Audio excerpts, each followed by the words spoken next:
Was I wrong for what I did? Did I go too far? Or did I simply get the justice I deserved for years of silent suffering?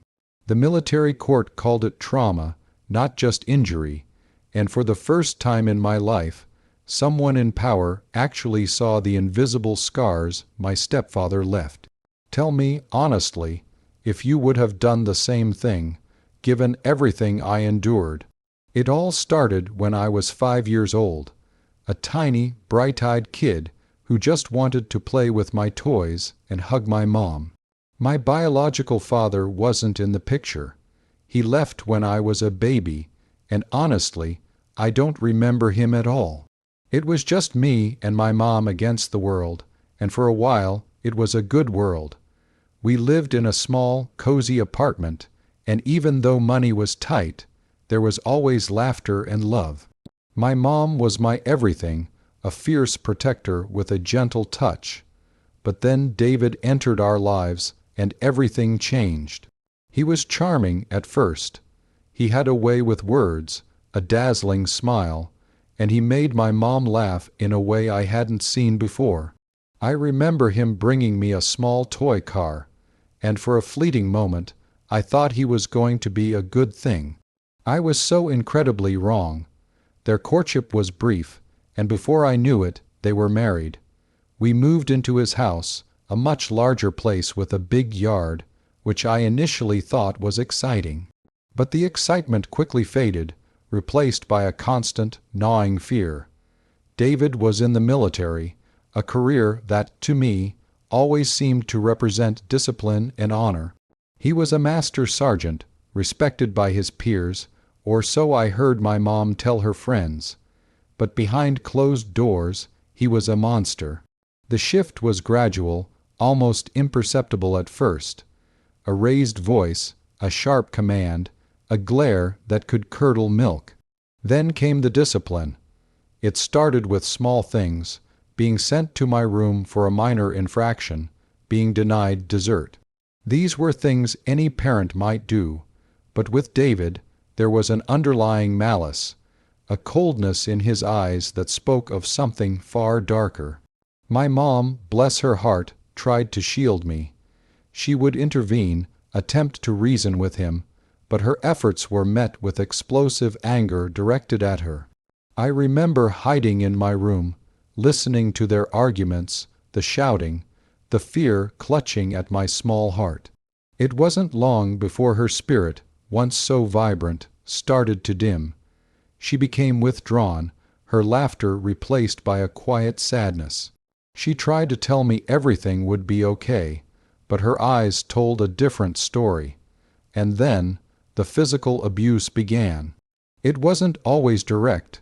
Sometimes it was indirect, designed to control and intimidate. I remember one time I accidentally spilled a glass of milk. It was a genuine accident.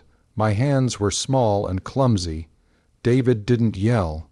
Instead, he made me stand in the kitchen, silently watching him clean it up, while he stared at me with an intensity that made me feel like I wanted to disappear. He then calmly told me I was useless and a burden. The words cut deeper than any slap could have. As I grew older, the abuse escalated. It became more frequent, more calculated. He never left visible marks on my face or arms, always targeting areas that would be covered by clothes. My back, my legs, the soles of my feet. He used a belt, a wooden spoon, sometimes just his open hand. Each strike was accompanied by a torrent of verbal abuse, tearing down my self-worth, telling me I was worthless, stupid, a mistake. I learned to anticipate his moods, to walk on eggshells, to make myself as invisible as possible. School became my sanctuary, a place where I could pretend, for a few hours, that I was a normal kid. But the fear always followed me home. I never told anyone, not my teachers, not my friends, and certainly not any other adults. David had instilled a deep fear in me, threatening me with worse punishments if I ever spoke a word. He would say things like, "If you tell anyone, I'll make sure you regret it. I'll make your mother regret it too." The thought of bringing more pain to my already suffering mother was enough to keep me silent. My teenage years were a blur of anxiety and depression. I struggled with my grades, I isolated myself from friends, and I found solace in books, escaping into fictional worlds where there were heroes and villains, and good always triumphed over evil. I longed for that triumph in my own life. My relationship with my mother became strained. She was still there, physically, but emotionally, she was a ghost. She knew what was happening, I'm sure of it. I saw the pained glances, the way she would flinch when David raised his voice, the quiet tears she'd shed when she thought I wasn't looking. But she was trapped too, a victim of his psychological manipulation and control. She believed she couldn't leave, couldn't protect me, and that helplessness slowly eroded her. I resented her for it, even as I understood her fear. It was a complex, tangled mess of emotions that no child should ever have to bear. The years passed, and I counted down the days until I could escape. My plan was simple: graduate high school, get a scholarship, and get as far away from that house as humanly possible. I poured all my energy into my studies, seeing it as my only ticket out. David, surprisingly, encouraged my academic pursuits, but only because he believed it reflected well on him. He bragged to his military buddies about my grades, as if he had anything to do with my success. The hypocrisy was sickening. He continued his abuse, subtle at times, overt at others. A shove down the stairs that he blamed on my clumsiness. A sudden, unexpected slap across the back of my head when he thought no one was looking. He had a way of making it seem like it was always my fault, that I deserved every punishment he doled out. He had convinced himself, and for a long time me, that I was a bad kid who needed to be straightened out. So that's the situation I was in, a prisoner in my own home, living under the constant threat of a man who was supposed to be my protector. And I had to make a choice. Before I tell you what happened next, I want you to pause and comment below what you would have done in my shoes.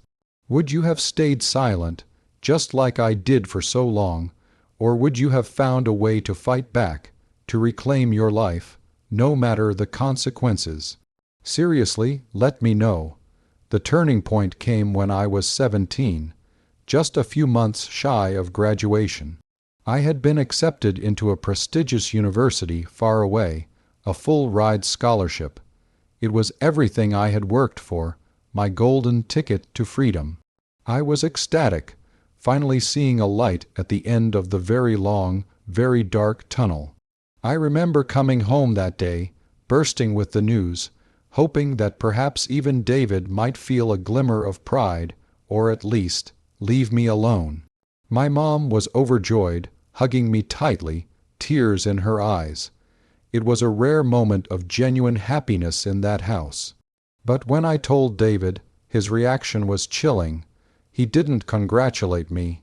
He didn't even smile. He just stared at me with that cold, dead look in his eyes and said, "You think you're so smart, don't you? You think you can just leave us behind?" My heart sank. I knew instantly that my freedom was not going to come easy. He began to undermine my plans, subtly at first, then more aggressively. He started inventing reasons why I couldn't go. "It's too expensive, even with a scholarship." He'd say, "You'll be too far from your mother." He'd warn. He even tried to manipulate my mom, telling her I would forget about her, that I was being ungrateful. I fought back, calmly at first, then with growing desperation. I explained everything, showed him the financial aid package, the details of the scholarship. Nothing worked. He just doubled down, becoming more and more controlling, threatening to withhold my essential documents, to sabotage my enrollment. One evening, about a month before I was supposed to leave, The argument escalated into a full-blown confrontation. My mom was out, visiting a friend, which was rare. It was just me and David in the house.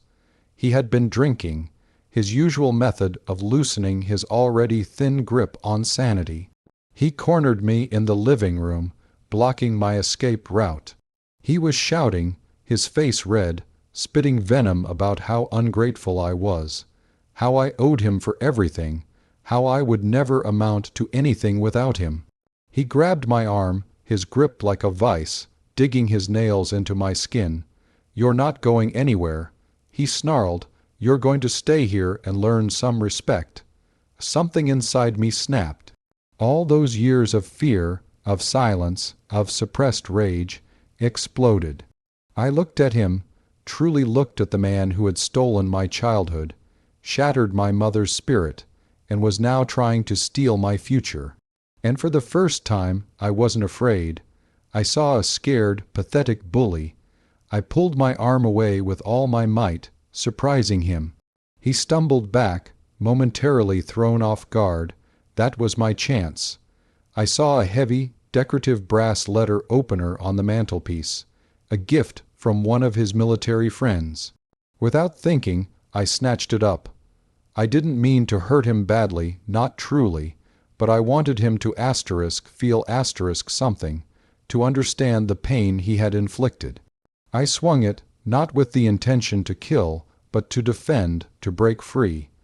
It caught him on the side of his head. There was a sickening thud, and he crumpled to the floor, unconscious. The silence that followed was deafening. My heart was pounding like a drum against my ribs. I stared at him, then at the letter opener in my hand, then at the spreading crimson stain on the carpet. Panic, cold and sharp, finally set in. What had I done? I was just trying to protect myself, to get away. But he was bleeding. He wasn't moving. I dropped the letter opener, my hands shaking. I called 911, my voice a strangled whisper, barely able to explain what had happened. They dispatched an ambulance and the police. When the paramedics arrived, they stabilized him and rushed him to the hospital. The police, two serious-faced officers, were waiting for me. I told them everything, every single painful detail, from the moment David entered our lives to the moment I swung that letter opener. I didn't hold anything back. My mother came home to a scene of flashing lights and police cars.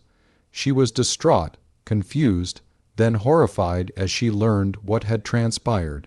When I told her about the years of abuse, the hidden marks, the constant fear, her face crumpled. She finally broke down, confessing that she had known, had suspected, but had been too scared, too broken to act. It was a raw, painful moment of truth between us. Years of unspoken pain finally brought to the surface. David survived, but he was seriously injured. He had a concussion and a deep laceration that required stitches. The police investigated thoroughly. They interviewed me, my mother, and even some of my teachers and school counselors, who, to my surprise, remembered instances where I had appeared with drawn or had unexplained bruises, but had always attributed them to clumsiness or teenage angst. It was during this investigation that the military stepped in. Because David was an active duty master sergeant, the Uniform Code of Military Justice UCMJ became involved. This was a new layer of complexity I hadn't anticipated. The military court proceedings were unlike anything I had ever imagined. They didn't just focus on the single act of me striking David. They delved deep into the history, the patterns of abuse, the psychological impact it had on me and my mother. They brought in medical experts, psychologists, and social workers. They meticulously documented every instance I recounted, every scar, every suppressed memory. They heard my mother's testimony, her tearful admission of how David had slowly isolated her, chipped away at her self-esteem, making her believe she had no other options. The term trauma, was used repeatedly by the experts, not just injury. They explained how prolonged abuse reshapes a developing brain, leading to complex PTSD, anxiety, and a diminished capacity for self-defense in certain situations. They argued that my act, while physical, was a direct consequence of years of psychological and physical abuse, a desperate act of self-preservation, not malicious intent. The military court ruled in my favor. They deemed David's actions as a severe breach of military conduct and a clear pattern of abuse against a minor and a spouse. He was charged with multiple counts of assault and battery, both civilian and military. He was stripped of his rank, dishonorably discharged, and faced significant jail time. As for me, the court determined that I acted under extreme duress and in self-defense. There were no charges filed against me. The verdict was a seismic shock, a vindication I never thought I'd receive. It was a public acknowledgement that I wasn't just a bad kid who lashed out, but a victim who finally fought back. The aftermath was a long and arduous journey of healing. My mother and I moved away, starting fresh in a new city. She finally sought therapy, and I did too. We talked, we cried, we slowly rebuilt our relationship, finding solace and strength in each other. It wasn't easy. There were still scars, both visible and invisible, but we were free. David went to prison, and I never saw him again. The military court's decision, calling it trauma, not just injury, forever changed how I viewed my past. It gave me permission to see myself not as a perpetrator, but as a survivor. So, here I am, sharing my story, raw and unfiltered. Was I wrong for what I did? I don't think so. I think I finally stood up for myself, for my mother, and for the child I once was. I fought back against years of abuse, and I got justice.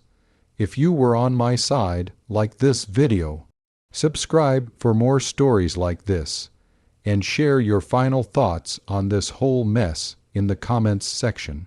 Did I go too far, or was it a long-overdue act of self-preservation? Let me know what you think. I'll see you all in the next story.